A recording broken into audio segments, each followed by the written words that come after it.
Hello everyone. आज का हमारा जो टॉपिक है वो है हेक्सो मोनोफॉस्फेट पाथवे।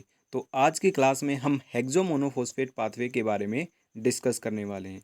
तो हेक्सो मोनोफॉस्फेट के कुछ डिफरेंट डिफरेंट नाम हैं, कुछ अलग अलग नाम से भी इनको हम जानते हैं। जैसे हेक्सो मोनोफॉस्फेट पाथवे को हम एचएमपी संट के नाम से भी जानते हैं, और एक और नाम है इसको हम पेंटोज फॉस्फेट पाथवे के नाम से भी जानते हैं, और इसका एक और नाम है जो है 6-फॉस्फोग्लूकोनेट पाथवे। तो इन डिफरेंट डिफरेंट नाम से हम जानते हैं हेक्सो मोनोफॉस्फेट पाथवे को। ठीक है, तो हेक्सो मोनोफॉस्फेट पाथवे एक्चुअल में क्या होता है और इसके अंदर क्या होता है, तो थोड़ी सी उसके बारे में बात कर लेते हैं। देखिए, जैसे आपने ग्लाइकोलिसिस पढ़ा है, क्रेब साइकिल पढ़ा है, वहाँ पे क्या होता था, ग्लूकोज का ऑक्सीडेशन होता था और वहाँ पे एटीपी कंज्यूम होती थी और एटीपी बनती थी। लेकिन इस पाथवे के अंदर क्या होगा, जो ये हेक्सो मोनोफॉस्फेट पाथवे है, ये एक अल्टरनेटिव पाथवे है। यानी कि ग्लाइकोलिसिस और क्रेब साइकिल के अलावा एक पाथवे है जहाँ पे ग्लूकोज का ऑक्सीडेशन होता है। फ़र्क सिर्फ इतना है कि वहाँ पे तो ग्लाइकोलिसिस क्रेब साइकिल में एटीपी कंज्यूम होती थी और एटीपी बनती थी। यहाँ पे ना तो एटीपी कंज्यूम होगी, ना ही एटीपी यहाँ पे बनेगी। अब बात आती है तो बनेगा क्या। यहाँ पे दो चीज़ें बनती हैं। पहली तो बनती है NADPH। ठीक है, NADPH एक तो ये बनता है, और एक बनता है राइबुलोज 5 फॉस्फेट। दो चीज़ इस पाथवे के अंदर बनती हैं। राइबुलोज 5 फॉस्फेट है वो न्यूक्लिक एसिड की फॉर्मेशन में हेल्प करता है, और जो NADPH है ये हेल्प करता है biosynthesis of fatty acid. Fatty acid की फॉर्मेशन में NADPH क्या है, ज़रूरी होता है। तो हेक्सो मोनोफॉस्फेट पाथवे में क्या होगा, इसके अंदर ग्लूकोज का ऑक्सीडेशन होगा, और ये एक अल्टरनेटिव पाथवे है। इस पाथवे में ना तो एटीपी बनेगी और ना ही एटीपी कंज्यूम होगी। और जो ये हेक्सो मोनोफॉस्फेट पाथवे है, इसके अंदर दो मेन चीज़ें बनती हैं जो सेल के लिए बहुत ही ज़रूरी है। पहला है NADPH, जिससे कि बायोसिंथेसिस में हेल्प मिलेगी फैटी एसिड के, और दूसरा है राइबुलोज 5 फॉस्फेट, जो हेल्प करेगा न्यूक्लिक एसिड की सिंथेसिस में। ठीक है, तो ये थोड़ा सा और व्यू था इसका हेक्सो मोनोफॉस्फेट पाथवे का। तो इसको थोड़ा सा डिटेल में हम डिस्कस कर लेते हैं होता क्या है। ठीक है, देखिए हेक्सो मोनोफॉस्फेट पाथवे में क्या होता है वो देखते हैं। देखिए, जो ग्लूकोज 6 फॉस्फेट पाथवे है, सॉरी, जो ग्लूकोज 6 फॉस्फेट है वो एंटर करता है हेक्सो मोनोफॉस्फेट पाथवे में। ठीक है, अगर ये एंटर करेगा ग्लाइकोलिसिस में तो इससे बन जाएगा पायरेट। अब ये एंटर कर गया कहाँ, पेंटोज फॉस्फेट पाथवे के अंदर। अब इस पाथवे में क्या होगा वो समझते हैं। ग्लूकोज 6 फॉस्फेट के ऊपर एक एंजाइम काम करेगा जिसका नाम है डीहाइड्रोजिनेज। तो डीहाइड्रोजिनेज क्या करेगा, इसको कन्वर्ट कर देगा 6 फॉस्फो ग्लूकोनोलैक्टोन के अंदर। ओके, अब डीहाइड्रोजिनेज का मतलब क्या होता है, यहाँ पे डी का मतलब डिलीशन, हाइड्रोजिनेज का मतलब जो हाइड्रोजन के आयन है उसको डिलीट करता है, यानी कि इसको रिमूव करता है। ठीक है, तो देखिए, मैं इस स्टेप को, जो ये पूरा का पूरा स्टेप है, इसको मैं आपको बिल्कुल थोड़ा सा खोल के बताता हूँ एक्चुअल में इस स्टेप के अंदर क्या हुआ। बाकी स्टेप आपको क्लियर होते चले जाएंगे। ठीक है, थोड़ा सा एक स्टेप क्लियर करता हूँ। देखिए, ग्लूकोज 6 फॉस्फेट्स का जो है वो रिडक्शन हुआ, और इससे बना 6 फॉस्फोग्लूकोनोलैक्टोन, और एंजाइम ने काम किया डीहाइड्रोजिनेज।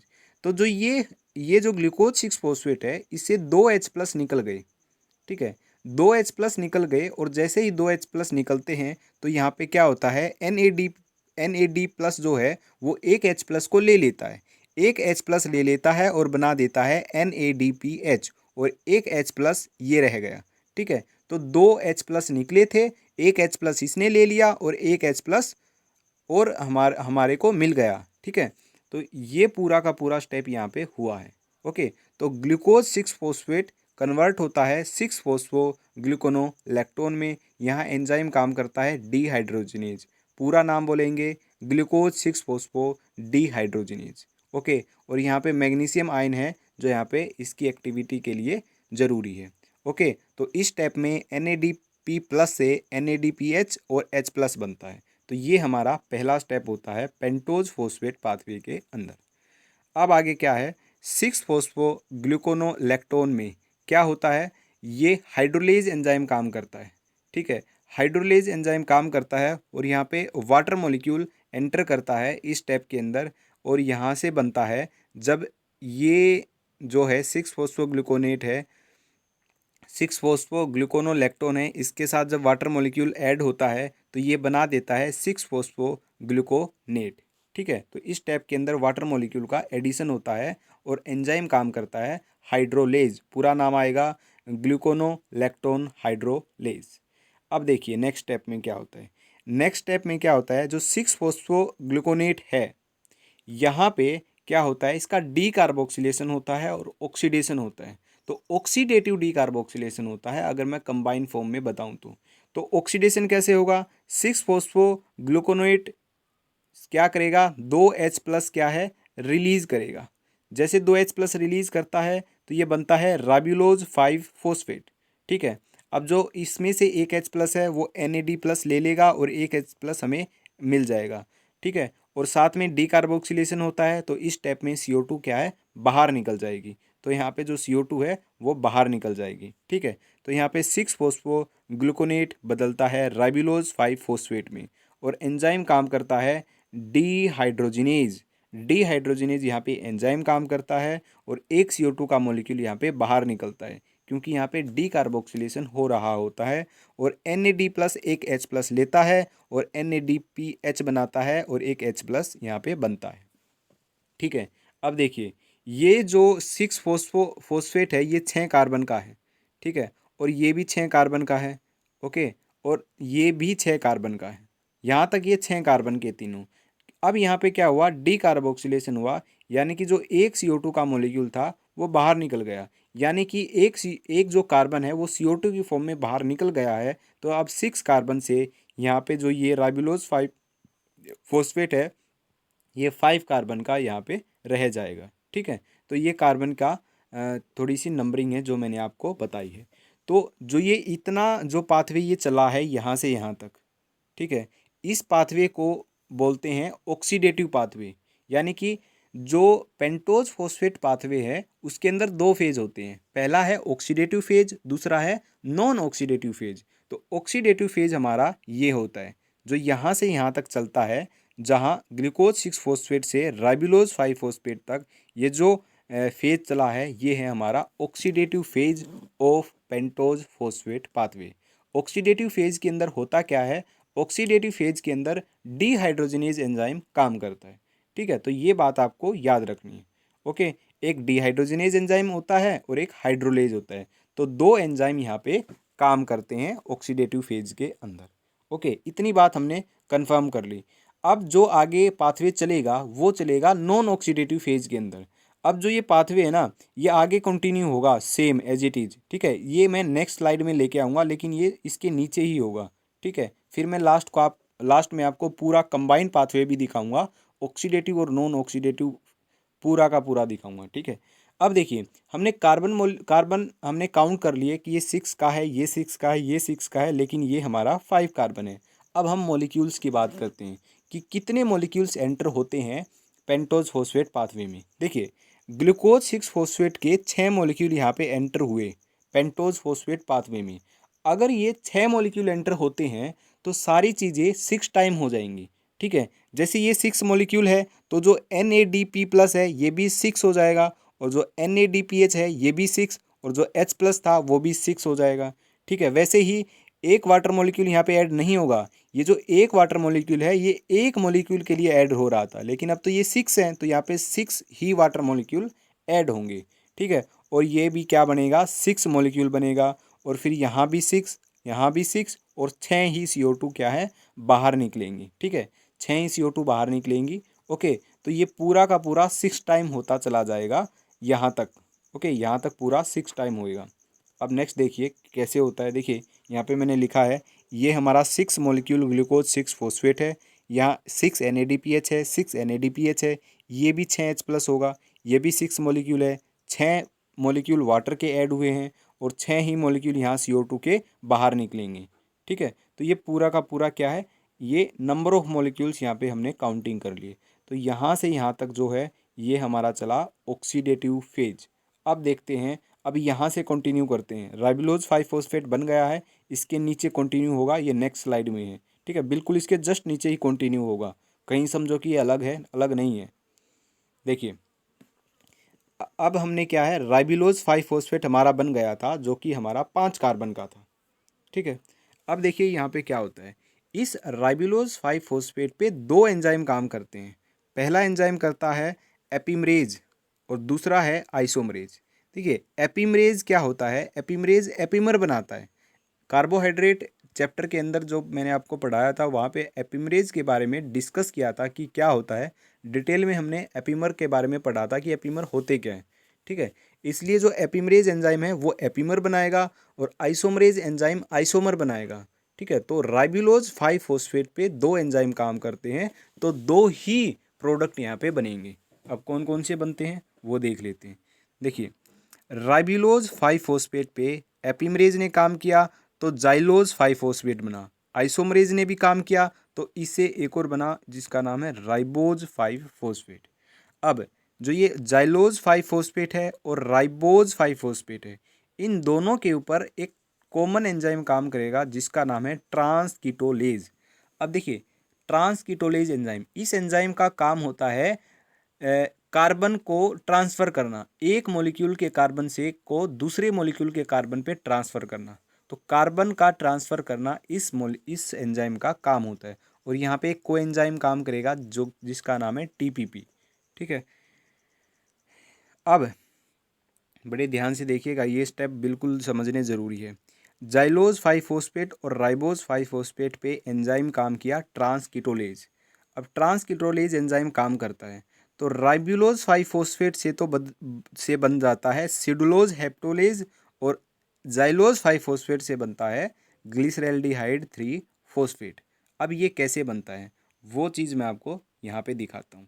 देखिएगा, ध्यान से आपको यहाँ से देखना है। ये हमारे 6 मॉलिक्यूल राइबुलोज 5 फॉस्फेट आए। यहाँ पे एपिमरेज और आइसोमरेज दो एंजाइम राइबुलोज 5 फॉस्फेट पे काम करते हैं। अब दो एंजाइम ने काम किया तो दो ही मॉलिक्यूल बनेंगे, यानी कि दो प्रोडक्ट बनेंगे। तो जो ये राइबुलोज 5 फॉस्फेट है इससे दो चीज़ें बनी। पहली चीज़ बनी जाइलोज 5 फॉस्फेट, दूसरी चीज़ बनी राइबोज 5 फॉस्फेट।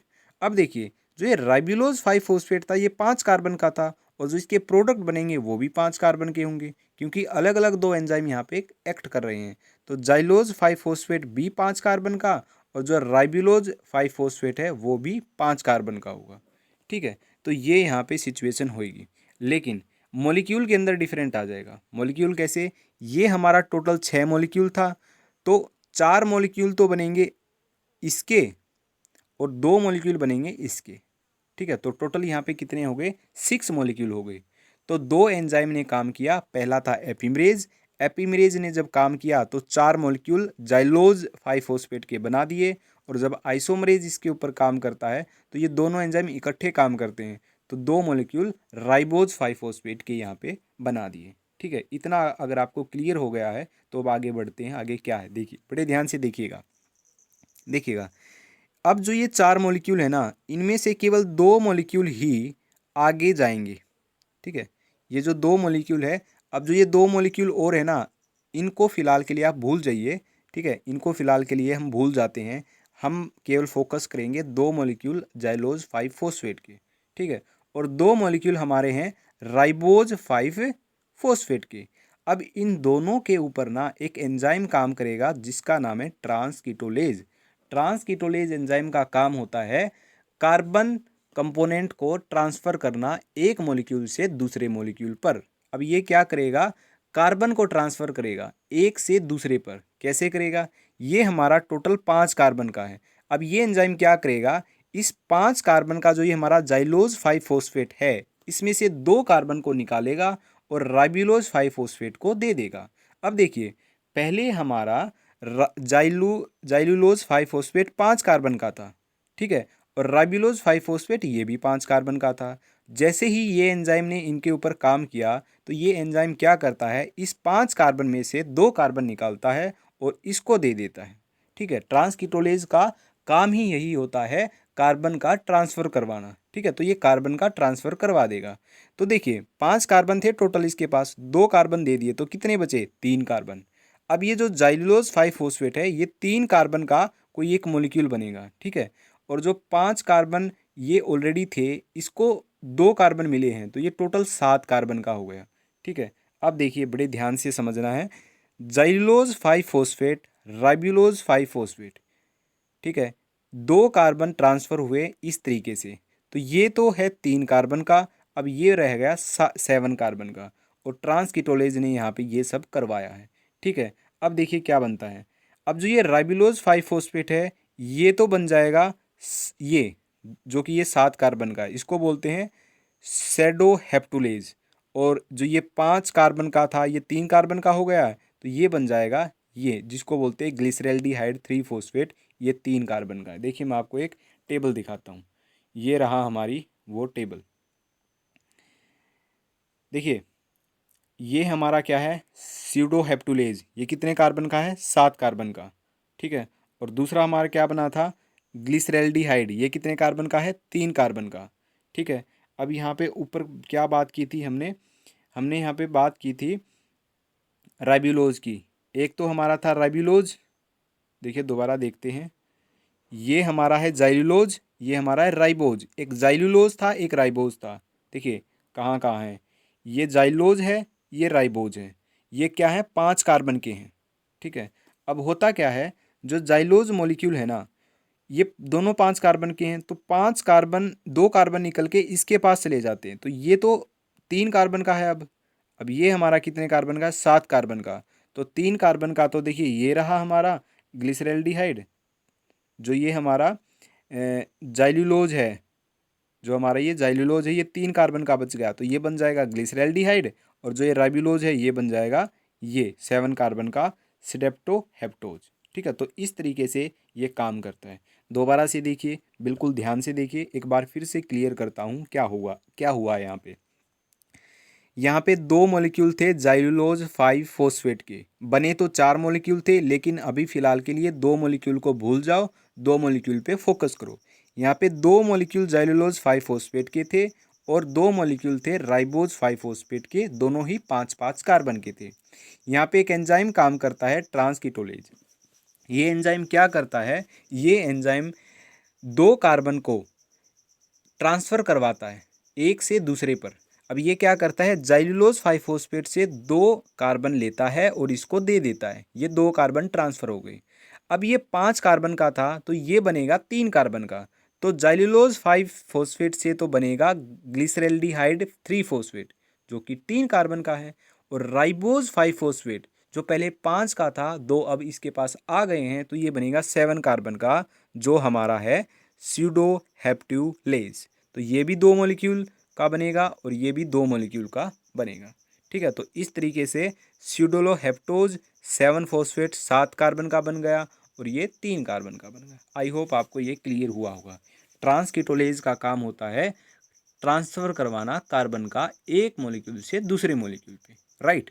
तो अब ये हमारे पास 2 प्रोडक्ट बन गए, स्यूडोहेप्टुलेज और ग्लिसरैल्डिहाइड। ठीक है, अब देखिए क्या हुआ। अब यहाँ पे ट्रांस एल्डोलेज काम करेगा। ट्रांस एल्डोलेज क्या करेगा, ट्रांस एल्डोलेज ये करेगा, जो ये 7 कार्बन का है ना, इससे 3 कार्बन निकाल कर इसको दे देगा। ठीक है, अब ये 7 कार्बन का था, 3 कार्बन निकल गए, तो टोटल 4 कार्बन का प्रोडक्ट बनेगा। ठीक है, और इसके पास 3 कार्बन पहुंच गए, तो ये 3 का था, 3 और प्लस कर दिए, तो ये 6 कार्बन का बनेगा। अब देखिए क्या करेगा, स्यूडोहेप्टुलेज 7 फॉस्फेट ट्रांस एल्डोज काम करेगा, तो ये बदल जाएगा किस में, 4 कार्बन में। तो ये तो बन जाएगा ये, और ये बन जाएगा ये। यहाँ पे उल्टा था, यहाँ पे ये तो ये बनता था और ये बनता था। बड़े ध्यान से लिखना आपको। ठीक है, ये मैंने थोड़ा ये क्रॉसिंग करके लिखा हुआ है, तो ये आप इसके नीचे भी लिख सकते हो। यहाँ पे आप लिख दो स्यूडोहेप्टुलेज और यहाँ पे लिख दो ग्लिसरैल्डिहाइड, कोई फ़र्क नहीं पड़ता है। ठीक है, सिर्फ आपको पता होना चाहिए ये सब क्या है। ओके, तो ट्रांस एल्डोलेज क्या करेगा, यहाँ से 3 कार्बन निकालेगा, इसको दे देगा, तो ये तो बन जाएगा एर्थ्रोज 4 फॉस्फेट, ये बन जाएगा फ्रुक्टोज हमारा 6 फॉस्फेट। ठीक है, ये 4 कार्बन का, ये 6 कार्बन का।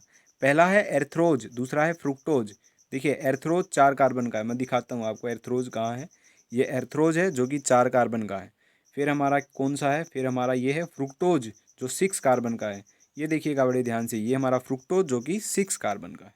ठीक है, तो इस टेबल से आप कंफर्म कर सकते हो ये कितने कितने कार्बन का है। ओके, अब जो ये फ्रुक्टोज 6 फॉस्फेट है ये तो हमारा बन गया। अब इस पर कोई भी एंजाइम काम नहीं करेगा। अब क्या है, जो ये एर्थ्रोज 4 फॉस्फेट है जो ये बना था ये, और जो ये दो मॉलिक्यूल ये हमने यहाँ पे बताए थे कि यहाँ पे अभी एज्यूम मत करो, ये दो मॉलिक्यूल इसके साथ रिएक्ट करेंगे। अब ये दोनों मिलके कुछ ना कुछ बनाएंगे। अब यहाँ पे ये दोनों मिलते हैं तो दो मॉलिक्यूल इधर आ गए ये, ठीक है।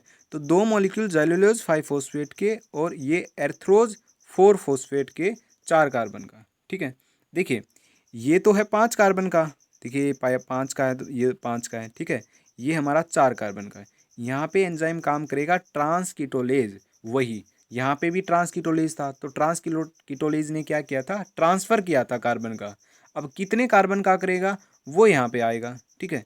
ये क्या करेगा, इसमें से 2 कार्बन निकालेगा और इसको दे देगा। तो एंजाइम ने क्या किया, 2 कार्बन इसे निकाले और इसको दे दिए, ट्रांसफ़र कर दिए। तो ये 5 कार्बन का था तो टोटल रहेगा 3 कार्बन का, है ना। और ये हमारा था एर्थ्रोज 4 फॉस्फेट 4 कार्बन का था तो ये बन गया 6 कार्बन का।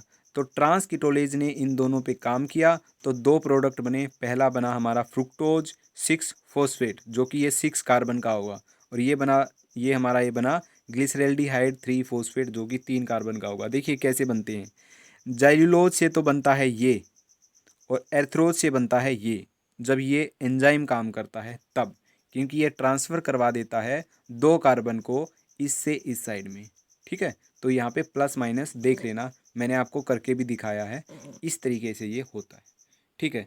अब क्या होगा आगे देखिए, अब देखिए यहाँ हमको क्या मिला, यहाँ पे मिला फ्रुक्टोज 6 फॉस्फेट, ठीक है। और यहाँ पे क्या मिला, यहाँ पे भी मिला हमको फ्रुक्टोज 6 फॉस्फेट। देखिए ये दो मॉलिक्यूल है, यहाँ पे लिखा नहीं है बट दो मॉलिक्यूल है। कैसे, ये दो मॉलिक्यूल थे, ये भी दो मॉलिक्यूल, तो ये भी दो मॉलिक्यूल बने, ये भी दो मॉलिक्यूल बने, और ये भी दो मॉलिक्यूल बने, ये भी दो मॉलिक्यूल बने, ठीक है। तो ये दो मॉलिक्यूल हमें यहाँ मिल गए फ्रुक्टोज 6 फॉस्फेट, दो मॉलिक्यूल यहाँ बन गए फ्रुक्टोज 6 फॉस्फेट, ठीक है। टोटल कितने हैं, 4 मॉलिक्यूल। अब जो ये ग्लिसरैल्डिहाइड 3 फॉस्फेट है, ये जो दो मॉलिक्यूल है ना, दो मॉलिक्यूल ग्लिसरैल्डिहाइड आपस में कंबाइन होके फ्रुक्टोज 6 फॉस्फेट बना लेंगे।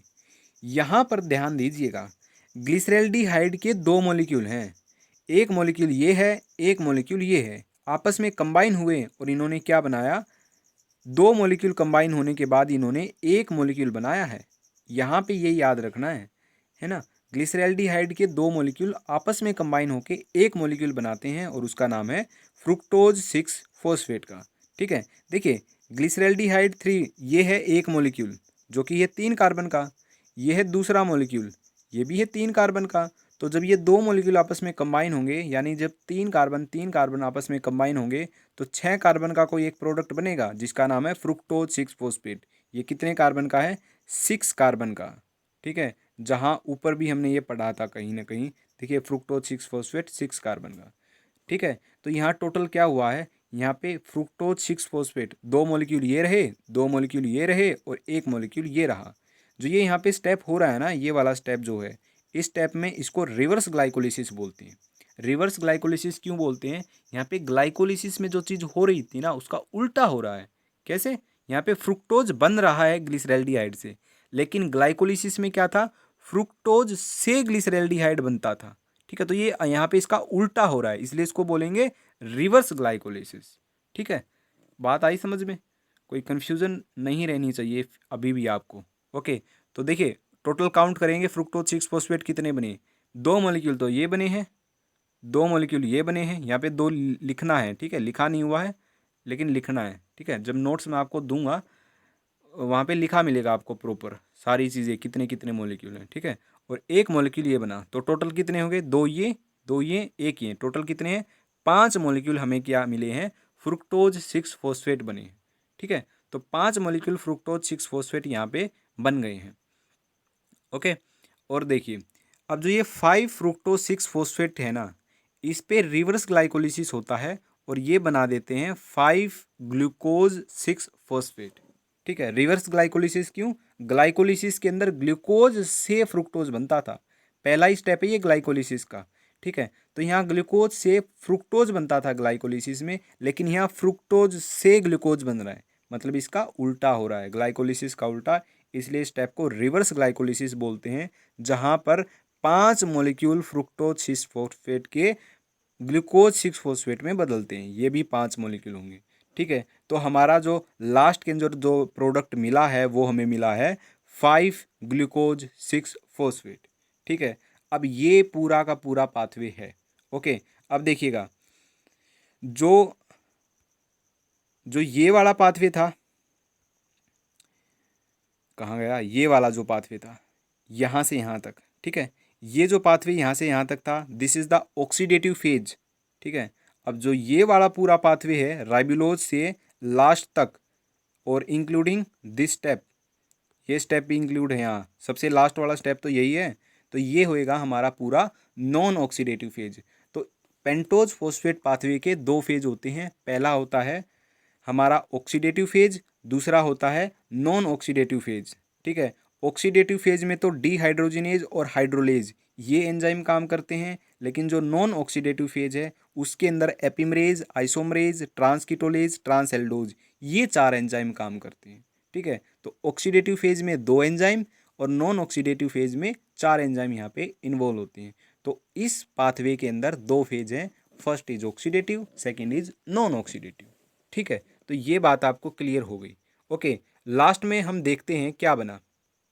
देखिए, शुरुआत कहाँ से हुई थी, ग्लूकोज 6 फॉस्फेट से। कितने मॉलिक्यूल थे, 6। तो 6 मॉलिक्यूल ग्लूकोज 6 फॉस्फेट के एंटर किए थे पेंटोज फॉस्फेट पाथवे में, लेकिन हमको मिला क्या लास्ट में, प्रोडक्ट क्या मिला, प्रोडक्ट देखिए क्या मिला, हमको मिला 5 मॉलिक्यूल 6 फॉस्फेट के।